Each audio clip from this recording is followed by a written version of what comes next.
தமிழகத்தின் முக்கிய சுற்றுலா தலங்களில் ஒன்றும் ஏழைகளின் உதகை என்று அழைக்கப்படும் ஏற்காட்டில் இன்று திடீரென நிலவிய கடும் பனிமூட்டம் காரணமாக சுற்றுலா பயணிகள் மகிழ்ச்சியில் திளைத்தனர். அதே சமயம் சாலைகளில் பார்வையை மறைக்கும் அளவிற்கு பனிமூட்டம் நிலவியதால் வாகன ஓட்டிகள் கடும் அவதிக்குள்ளாகினர்.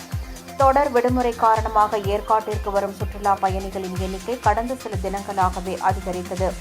இந்நிலையில் இன்று காலை முதலே மலைப்பாதை மற்றும் நகரின் முக்கிய பகுதிகளான ஏரி, அண்ணா பூங்கா மற்றும் லேடி சீட் ஆகிய இடங்களில் மேக கூட்டங்கள் மற்றும் அடர் பனிமூட்டம் தரையில் படர்ந்து காணப்பட்டது. இதனால் ஏற்காடே ஒரு வெள்ளை போர்வையை போர்த்தியது போல் காட்சி அளித்தது.